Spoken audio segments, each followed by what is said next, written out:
Check, check. Hello, hello, hello. All right. I see the little green dot moving. Hello. Oh, we already got somebody tuned in. Hello. Thanks for joining me. It looks like I'll be able to see the live chat this time. This morning I couldn't find it, so I had to log into our YouTube channel on my phone. I'll do it again. Here I am. Yay. Check that out. How awesome is that? Oh, I am easily amused. Janice Kramer, hey. Hello, everyone. Hello. I'm gonna, it's almost 7:00. Thank you so much for tuning in. We already got 10 viewers on. Thank you so much for joining me. I have a few things that I'm going to share. Really, the intention is obviously like a new parent orientation, share some information, but really give you a platform to ask your questions, and the things that I know the answers to, I'll answer. The things that I don't, we'll either figure out together, or I'll ask you to shoot me an email so I can connect you with the person who has the answer. I'm not the kind of guy who, fake it till you make it. No, that's not how I roll. So it's 7:00. For those of you who are live, thank you so much for joining me. For those of you who are going to be tuning in later, thank you for tuning in later. In the past, we started off doing Facebook Live only. This is like 3.5 years ago, Facebook Live only. And then we added the Instagram Live. So we were doing 2 platforms at once. And then last year with the YouTube Live. So last school year in the spring, I was running 3 platforms at once. We were doing Facebook Live, Instagram Live, and YouTube Live. That way we could hit all of our audience and making sure that we're taking care of everyone. What I want to start doing is getting everyone and doing all of these live broadcasts and posting our videos on YouTube for a couple of different reasons. Number one, to have a singular platform that everyone has access to. And number two, I'm working with our central office folks to see if there's a way that we can use YouTube monetization as a fundraising platform. So when it comes time for our community to give back, instead of us asking for monetary donations, we just ask you to go watch the videos or to click on the video and put it in the background. Because, with a certain number of subscribers and a certain number of public watch hours, YouTube is a monetization machine. And if we can use that in a way that is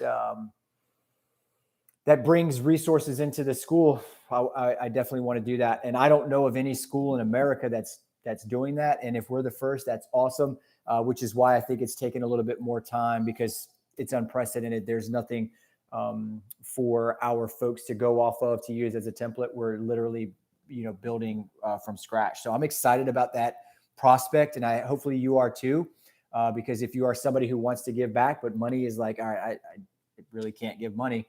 All you gotta do is click on the YouTube videos for our YouTube channel.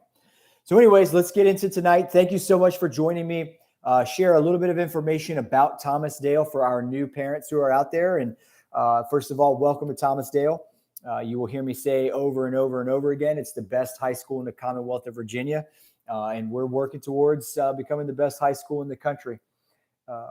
It is an amazing place. It's a magical place. And it's really an honor and an absolute privilege to be able to call myself the principal of Thomas Dale High School. It's I still have to pinch myself. I mean, I'm going into my 4th year as a principal here, and I still sometimes can't believe that, man, I can't believe that I get to be the principal of this school. So first and foremost, for our new parents, I want to make sure, I touch upon some things that I know are the first and foremost on your mind. And it's really my 2 biggest promises that I can make to you as parents, because I know that your children represent your hopes and your dreams. And the 2 things that you want to make sure are happening: number one, that your child is safe, that you are sending your child to a school that is safe physically, psychologically, socially, and emotionally. So you're sending your hopes and dreams, your baby, to a safe school. Number two, I know you want to make sure that the school you're sending your child to is one in which your child will be loved and cared for. And that's my second promise to you is that when your child comes to Thomas Dale, your child is loved and cared for. And that's what we're really about. That's the foundation and the basis. That's why we do what we do, because we love kids. But when it comes to, academic challenge, when it comes to preparation for the future, when it comes to memorable experiences that they'll hold on to for the rest of their lives, like, it's all rooted in those two things: safety and love and care. So I want to put that out there, that's my first two promises to our new parents is the thing that's on your mind is the thing that's on my mind too. But what's unique about Thomas Dale High School is we're a school that we prepare students for what's next, and what's next can be anything. And no matter what that next is, your time with us as students will get you prepared for that. And so what our promise is to our students is that they will graduate with the necessary knowledge, skills, and dispositions necessary to be future ready for no matter what they choose in their pathway: college, career, contribution. And I apologize, that's my dog wanting to go outside in the background. And I don't know why we're not taking her out right now. I can tell you why I'm not taking her out right now, because I'm right here with you. But the knowledge, skills, and dispositions needed to be future ready for any college, career, contribution, no matter what path they choose. Our promise to our students is that they'll be ready. We definitely want our students to, the morning after they graduate from Thomas Dale, we don't want them sitting around saying, what do I do next? They've got a plan. They've got an idea. They found their identity. They developed a sense of purpose, because we've built that in intentionally through their time with us at Thomas Dale. And the way we do that is we've got to be really, really good at 5 things. The first thing is we've got to create a positive, healthy, and joyful school culture, a school environment where our students, our staff, our faculty, our families, our community is rushing into as opposed to running away from. So that's that positive, healthy, joyful school culture. We have to work together well. We call it collaborative processes for school improvement. It's a fancy way of saying working together so we can be the best that we can be. The third thing is our bread and butter. It's our core function of our school, and that's high quality instruction. We've got to make sure that the quality of teaching and learning is exactly what our students need. It's exactly what our students deserve, and it's exactly what's going to help prepare them for what's next, no matter what they choose. Number 4, we have to elevate student voice and give them opportunities for leadership. So student voice and leadership is number 4 for us. There are many things that we do at Thomas Dale High School to elevate student voice, and we intentionally build in opportunities for them to develop their leadership skills, not just their leadership skills for them to be leaders tomorrow. They are leaders today. We have students who are highly influential in our schools, and they are leaders, and we want them to be good leaders. So we develop their capacity while they're with us. And number 5 is family and community engagement. And so, that's 2 sides of the coin. Our responsibility is to create the opportunities for our families and communities to be engaged, to be committed, to be invested in that the educational experience. And then the other side of that is our families and communities actually taking us up on those opportunities. Our job is to create the conditions, open the door. Your job is to walk right through and be a part of that. Whether that's the school going out into the community or the community coming into the school is our 5th thing. And if I've done my job right over the past 3+ years in, every night, every day, and it's, we're the Knights, Thomas Dale Knights, we're the Knights. So every night, KNIGHT, every day. If I've done my job right, that's a familiar tagline, a familiar slogan. It's our vision. And what that means is that we take every student for who they are, their prerequisite knowledge and skills, the things that they're coming to us with, their likes, their dislikes, their strengths, their challenges, their cultural norms, their social constructs, their dreams, their goals. We take every kid for who they are, and we design the high school experience around them. We give them opportunities to tap into their genius, to find their passion, to find their identity, to develop a sense of purpose while they're with us, so that they can make well-informed decisions about their future, about their tomorrow. And so when you see every night, every day, or you hear every night, every day, that's exactly what that means. And we do that 2,500 times over. We're gonna break 2,500 again. We're up to 22,470, I think, as of today. So we'll be over 2,500 again. And we are extremely diverse, which is awesome. We have kids who are from different places, different, different ways of being, and they're into different things. So what's great about Thomas Dale is, with 2,500 students being so diverse, is that there are hardly any students who can't relate, connect with another human being in our school, whether that's an adult or with another student, which is great. The other thing that's really cool is that just about every personality that our students will encounter in the future, when they are professionals, when they are partners, when they are parents, when they are, members of a community, just about every personality that they'll interact with, there's at least one of those personalities at Thomas Dale. So they'll, getting those chances to navigate those different personalities is a skill we really don't put a grade on or a GPA on. I'm sorry, I've really gone down a different path here. So we have a structure called seminar, and seminar is the most important thing that we do. Seminar on your child's schedule on Monday, when you're able to see your child's schedule in parent view and student view, it is designated as the homeroom. So there'll be like a block 0. It'll say homeroom. It'll have a room number and a teacher. That is the seminar block. And the seminar is the most important thing we do, because it allows us to have deep relationships and connections with our students, and the relationships and connections with each other in that small group. And I'll explain the structure of it. It allows us to create opportunities to get into those skills and dispositions that really aren't part of the K-12 curriculum, and we build them. And then it also provides an opportunity for at least one adult to have eyes on grades, turning in assignments, attendance, and just that social emotional well-being and that mental health. So seminar, every teacher has about 18 students divided by grade level. And the grade levels, they loop together, except ninth grade, because we've got a West campus. So ninth grade starts over every year. And then 10, 11, 12, they loop together. So when they're together in their seminar in 10th grade, they'll, in ninth grade, they're together, but they get a new seminar teacher, but the students stay the same. Then they loop from 10 to 11, 11 to 12, and then they graduate. So they stay together and really develop a strong community, a strong sense of family. And that's for better or worse sometimes, but it's important for them to know what it's like to get along, and to know what it's like to, okay, there's a little bit of conflict here. How do we work through that and in a productive manner? So that's like what the structure is. It's every day as part of the schedule. It's 25 minutes. Every day they meet. So if you think about old school homeroom, like parents, we had homeroom, right? So homeroom's a component of it.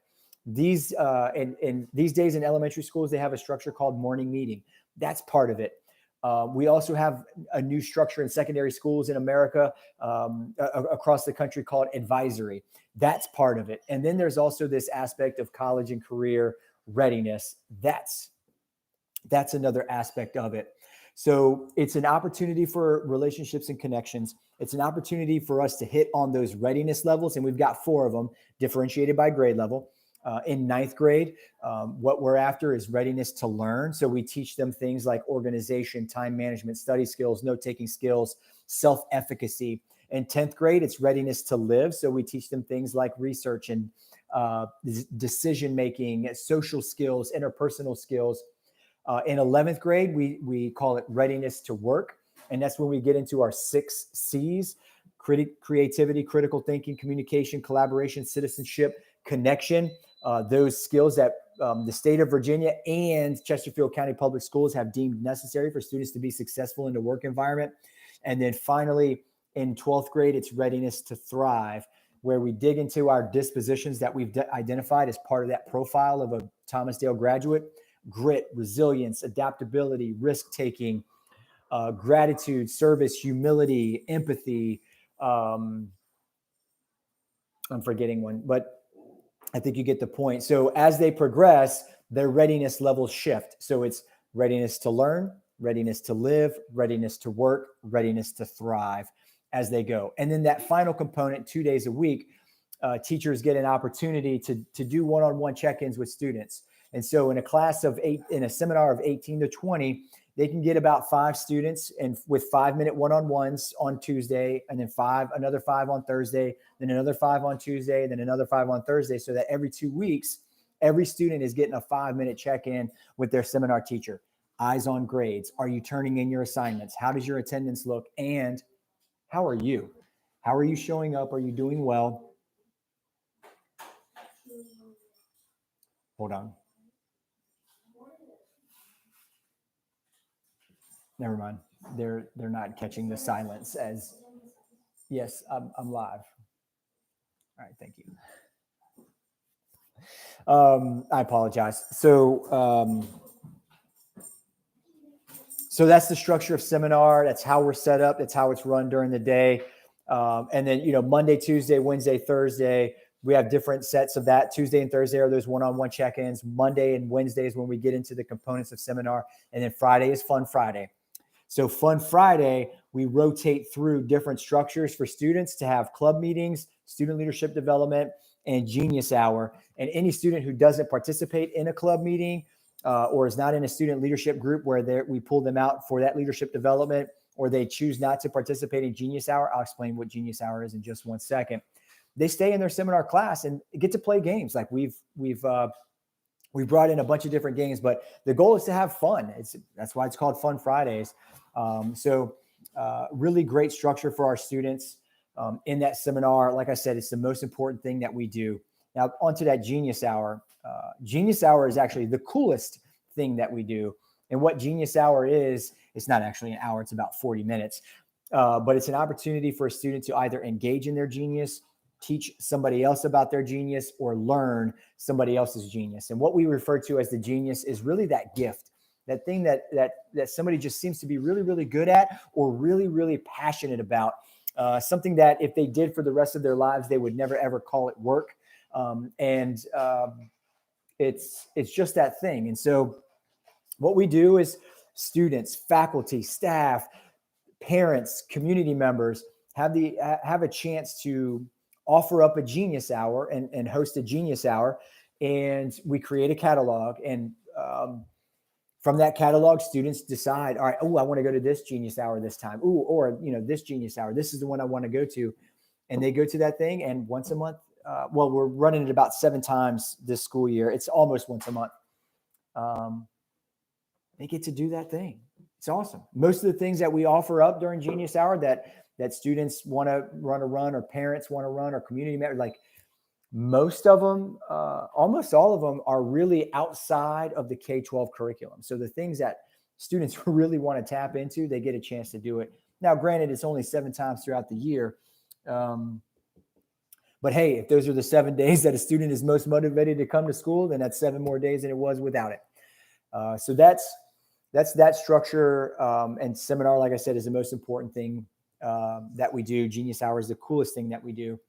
One of the really interesting components for readiness levels is what we've done with the 17 career clusters. So there are 17 career clusters. I'm not going to name them, but all jobs fit under these 17 buckets. And we've created pathways within those buckets by aligning our instructional program so that each year students can work towards a career cluster goal. Maybe it's just one elective per year that builds upon itself. But what we want to be able to do is create opportunities for students to explore different types of classes. It's really a student intentionally choosing their classes as opposed to, I think I'll take this one. Just, for students and families to be intentional about the classes that they take so that they're working towards something.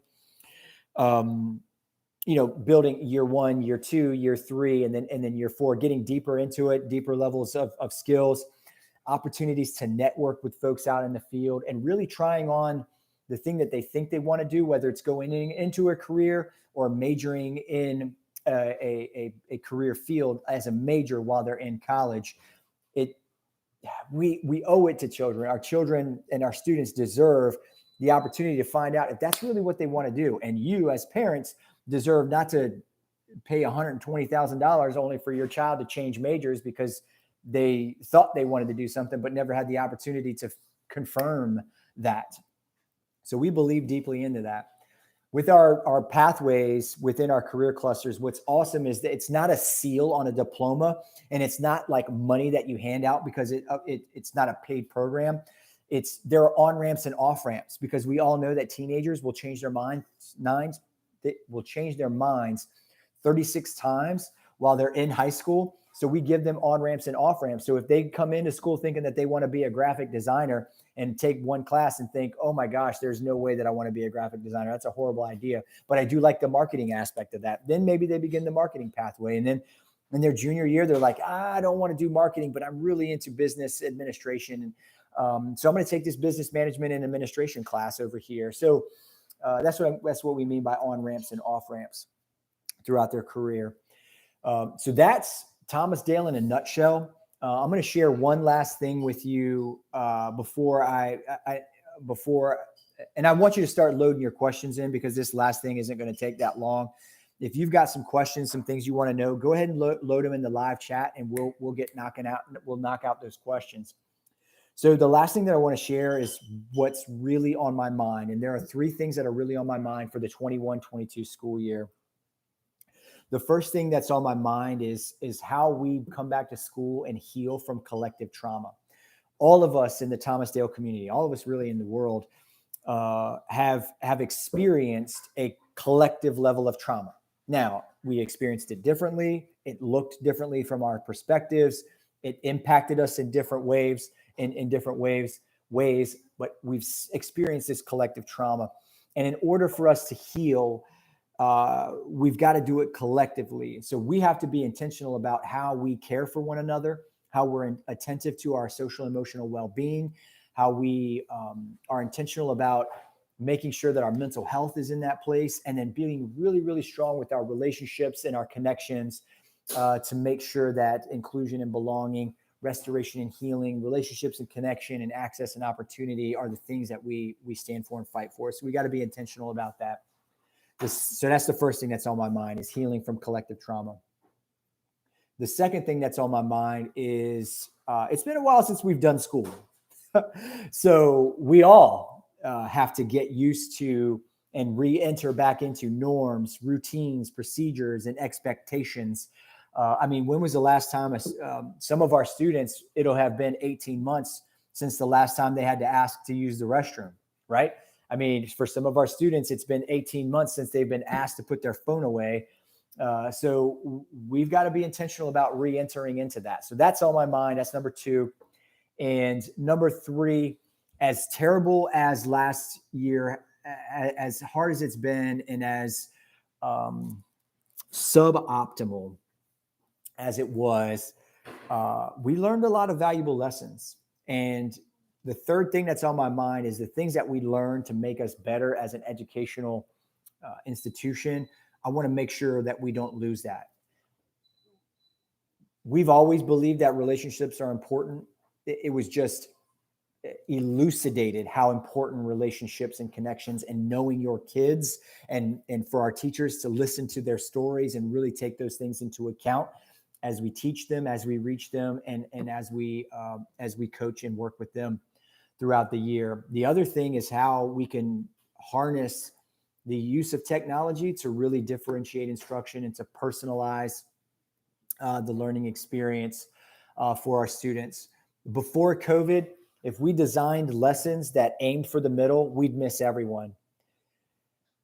We're not done with COVID. It's not after COVID. We're not out of the woods yet. But now what we've seen is the gap of the middle is never been as wide as it is right now. And so if our teachers are designing lessons that aim for the middle, they're really going to miss everyone. So they really have to reach for those edges. The students who are ready to blast off into outer space, turn algae into jet fuel, I mean, cure cancer. We've got students who are ready to go and who are highly successful in virtual. So we've got to be able to challenge them and go deeper into the curriculum. We've got students on the other side of that who are going to need tender love and care and support academically to really bolster their learning and understanding of the academic experience.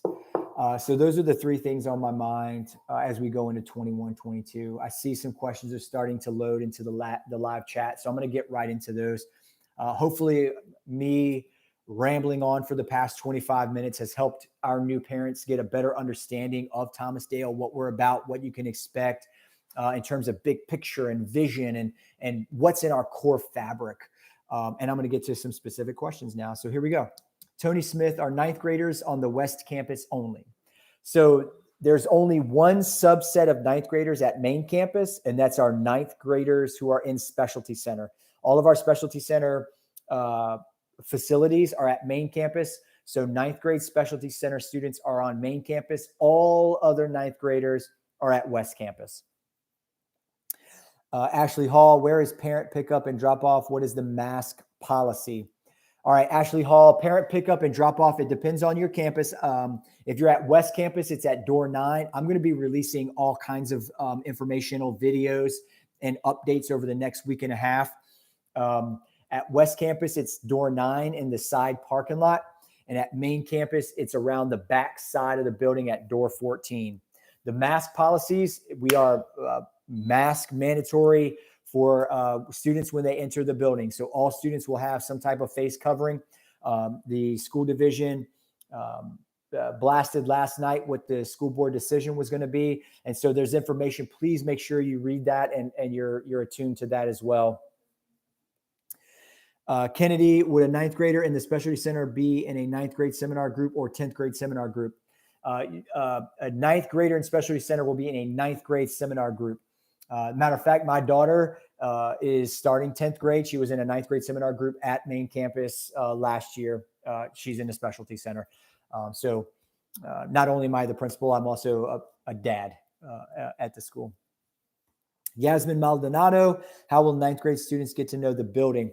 So the first day of school is August 23rd, and that's ninth grade students only. So that is a complete orientation day. As a matter of fact, they won't even go to their classes on that day. They'll do everything through their seminar group. We've got night mentors who are our student leaders who are going to work with our seminar teachers and the students in their seminar. We've got orientation games. We've got community building games, relationship building games. They're going to be taking tours and visiting all the classrooms so that they can get their bearings about them around the campus. And then the next day, Tuesday, when everyone's going to be there, ninth graders, remember, have their own kind of bubble at West Campus. And ninth graders in the Specialty Center at main campus, will be very few of them at main campus. So they're going to really have the building to themselves with our teachers and some of our night mentors. But the second day of school, we actually run an all-day bell schedule. So the students will go to all of their classes. So over the course of 2 days on the 23rd and the 24th, we do a really good job of orientation. We do a really good job of getting used to the building. We get to do a really good job of working with students and helping them find their building. All of our adults, we've got 223 staff members. We are all hands on deck to help our kids for the first 2 days of school. Tony Smith, can students carry a backpack class to class? Yep, absolutely. We found that high schoolers don't use lockers, so we don't even issue lockers. The only lockers we issue is if a student specifically asks for one. It's just become an outdated thing. Students, I don't even remember the last time a student used a locker. But yes, students can carry backpacks class to class. M. Peterson, will Specialty Center kids go to the main campus for the first day of school? Yes, absolutely. They'll be at main. Yasmin, what is the Specialty Center? So at Thomas Dale, each high school in Chesterfield County has a different Specialty Center. And so students from all over the county can apply to join the Specialty Center to get some in-depth experiences in a certain field. We are the Specialty Center for the arts. So students who are into visual arts and performing arts can apply from all over the county and have a 4-year program. You've got to start in the ninth grade. So we have a Specialty Center It's right at about 300 students. Between 250 and 300 is what we have.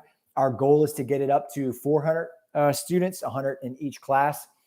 So 300 of our 2,500 students are in the specialty center. One thing that's really cool about Dale is a large chunk of our specialty center students would be coming to Thomas Dale anyways because they're zoned for us.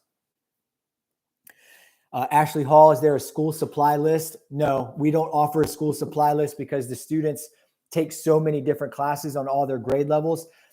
During the first week of school, your children's teachers will share a course expectation sheet. There's a template that they follow, so they all look the same, and each one of them will have a specific supply list. If you're wondering what to get, just some basic supplies like a binder with some loose leaf paper, pens and pencils. If your child likes a hard copy of a planner, we don't do planners. Canvas offers a great feature to help kids get organized. But if your child likes a hard copy planner, a planner is something that you might want to get. But don't buy too much because your child's teachers will have different specific requirements for what they want your child to have. Obadan Ojidaran, I hope I said that right. I know we've been together for, I think this is year 4 now. Do students have to wear masks even if they have the vaccine? Yes. Masks are going to be a thing, vaccinated or not. We're going to be wearing masks. Faculty and staff have already started wearing masks in the building when we get back, or when we're in the building. And me, I'm vaccinated. I wear my mask as well. It is the rule. It is the law. It is what we're going to be following. M. Peterson, full-size backpack or a small string bag? Oh, full-size backpack. Absolutely. I don't recommend one of those like carry behind thing on wheels. As a matter of fact, I think we don't allow that. But yeah, full-size backpack, bring it on. We got room. All right, I think I caught up to the questions. Please, our families, our communities always ask great questions. Sometimes I know the answers, sometimes I don't. Sometimes you give me things to think about. I have frequently walked away with, oh my gosh, I got to look into that. Yuki Fukuai, do 10th graders have some type of orientation since they never be in the main campus? So we don't do a specific orientation for 10th graders, but we do an all-day bell schedule on the second day of school, which is their first day of school. So they'll get a chance to go to all of their classes. Remember, all of the adults are in the hallways helping the students find their rooms. We do 10 minutes between the classes, so there's time to find them. Try to keep it low stress. I know it causes anxiety for students, but hopefully if we've done our job, it'll just, when you see our faces and we're calm and we're smiling and, hey, how can I help you? We get them there. Tony Smith, are there specific types of clothes / uniforms for PE? The PE teachers will share what type of clothing to wear. We do not do PE. We do not do PE uniforms, but obviously athletic wear for those PE days. But they'll be specific with comfortable clothing, non-slick soled shoes, closed-toed, et cetera, et cetera. You'll get that specific information from your child's PE teacher. Everything McKate, sanitation protocol for school and COVID prevention. Yep, absolutely. We're going to follow our same protocols that we did as last year. The students will sanitation wipe their desks before they leave the class. We've got the Rejuvenol spray. The sanitation protocols that we do during the school day, and then obviously the sanitation protocols that are followed by our custodial crew for throughout the day, and then also overnight to prepare for the next day. So we are locked in. We are ready to go. Our inventory is up. We're ready to be and stay safe. M. Peterson, block scheduling still, right? Yep, absolutely. We actually have kind of a hybrid. So our first period is not on block. First period, I call it skinny. First period is 45 minutes every single day. And then the 2, 3, 4 are every other day. So first period is every day, seminars every day, but second, third, and fourth are on alternating days. and we call it even odd. So the date, like today is August 11th. 11 is an odd day. So they would go to their 2 odd, 3 odd, 4 odd classes after their first period class. Yes. All right. Keep the questions coming. This is exactly what it's for. What's on your mind? Ask your questions. This is a great format for it. We do everything we can to be on top of communication, to keep the information flowing. We have some really good avenues to share information between social media and our use of School Messenger. All you got to do is stay tied in, stay engaged. And if you don't know something, just ask. Everyone in Chester has my cell number. I'm an email away. I'm a text away. I'm a social media tag away from getting you what you need. Everything McKate, will students eat in lunchroom or classrooms? Not 100% sure yet. It's looking every day. It's looking more and more like it's going to be classrooms. So I'm awaiting a little bit more information before we make that decision. We will make that decision as a leadership group. We will share that information internally with our faculty and staff, and then it will go to community.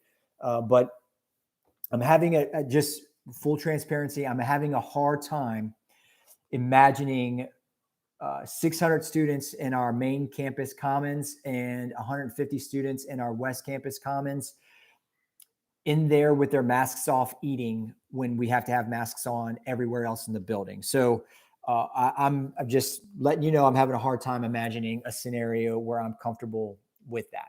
But that's where I am right now.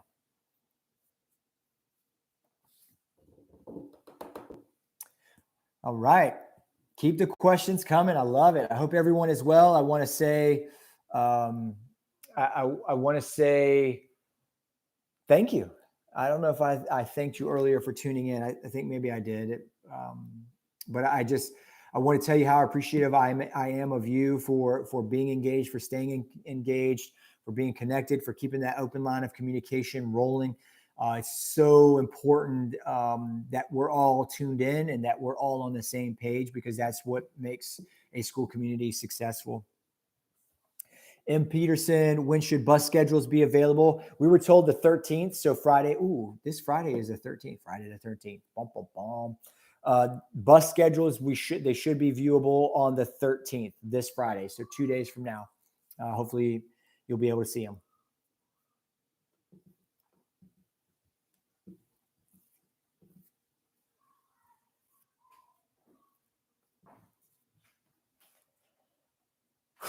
Whew.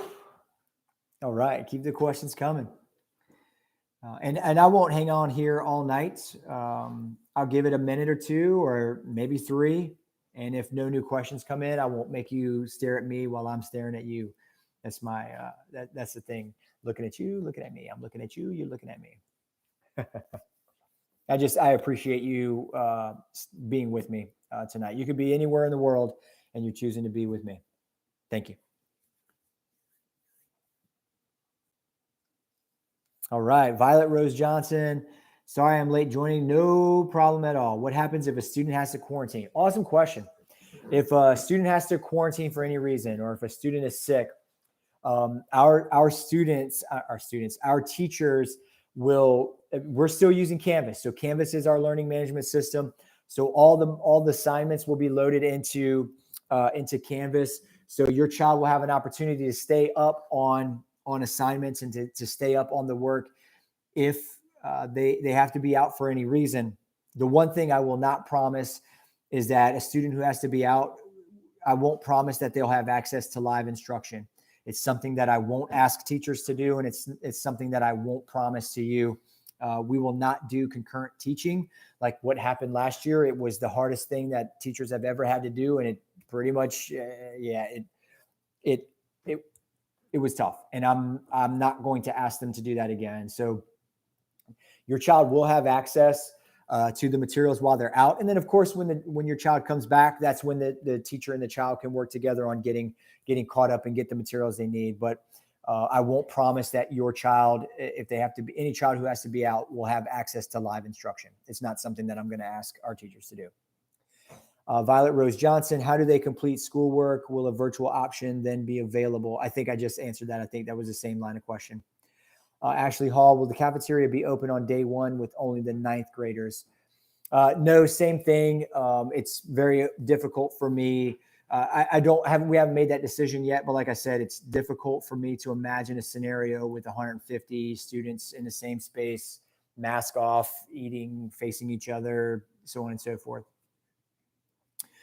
Everything McKate, are there any fees we need to be aware of? So there are some fees that are out there. And I shared, there's one portion of the ultimate guide that I push out each week, Sunday at 3:00. You get that email and a fresh link of an updated ultimate guide. So you can go in there and click directly on there where you can get to the fees. The fees that we collect, there's only one academic course fee, and that's for dual enrollment classes. I cannot absorb John Tyler tuition. So if your child is taking a dual enrollment class, they've got to pay tuition. I can't waive that fee. But all other academic course fees, there is no fee for them. We've built it into our budget so that, science goggles fee, that you don't have to pay that. Art supplies fee because you're taking an art class. No, we believe in a free and appropriate public education should be free and appropriate. So academic course fees are not a thing at Thomas Dale. What fees do exist are extracurricular, outside of the academic realm fees. For instance, there is class dues. So I think freshman class dues are $10. Sophomore is 15, junior is 20, and senior class dues are 25. So as they get older, it's more money. So there are class dues we need you to pay. If a student is going to be a driver, it's a $50 student parking pass fee. If your child belongs to a club and they charge a $20 fee to belong to the club for whatever reason, you got to pay that $20. That's one of those extracurricular non-academic fees. So that's what fees are about. Same company and method for prepaying for lunch account. Yep. Nothing has changed there, Miss M. Peterson. Same company and method for prepayment. Yep. Violet Rose Johnson, thanks. Makes sense. Will this impact dual enrollment courses? Violet Rose Johnson, I assume you're asking about the fees. Dual enrollment classes, you got to pay tuition. All right, class schedules will be 8/16. The person in central office has to push the button. That person's off on Sunday. So Monday, 8/16, class schedules will be viewable in student and parent view. Violet Rose Johnson, yes, page 2 on that bell schedule. I think page 1 was all the kids going down. So it is, like I said, we haven't made that decision yet, but full transparency, that's where I'm leaning, simply because I just can't imagine that many students being together with their mask off. Ashley Hall. So breakfast and lunch are free for all students during the 21-22 school year. So you do not need to worry about loading money on student accounts. Paul Pagadwan, I hope I didn't mess your last name up there. If I did, I'm so sorry. Do we still have an option to do either physical school or online school at home? So the answer to that is yes. On August 12th and 13th, so tomorrow and Friday, CCPS Online is opening back up for late registration. CCPS Online is not virtual Thomas Dale School. CCPS Online is online school. Your child will not be a Thomas Dale student. They'll officially be a Thomas Dale student because that's a home school, but will not have Thomas Dale classes, will not have Thomas Dale teachers, will not have a Thomas Dale schedule. They will come out of Thomas Dale and go to CCPS Online. Late registration is tomorrow and Friday. If that's something that you choose to do, please go to Chesterfield County Public Schools website, find that CCPS Online registration link, and do it through CCPS Online. You've got tomorrow and Friday for late registration.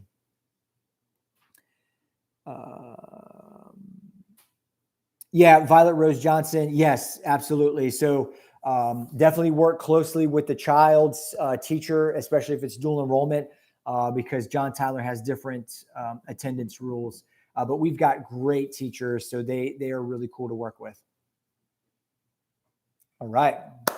Great questions. Great questions. And questions I'm glad you asked because it's information that I didn't share in my little presentation. M. Peterson, the CCPS online late registration includes those who need to take PE and health online this year. I believe so. Yeah, Sophie went in the restroom. I do believe so. I don't see why it would be differentiated. Definitely try it. I don't know the answer to that off the top. All I know is that CCPS online late registration is the 12th and the 13th. I don't know if they differentiate between who's going to be a full-time CCPS online student, who's just going to take like onesies, twosies. I'm guessing you're good, but don't quote me. Dr. Jones said, no, I didn't. I'm saying I don't know. But I'm telling you the things that I'm guessing. I'm giving you my best guess. All right. Yes. Keep the questions coming. You ask amazing questions every time. And I am extremely appreciative of it.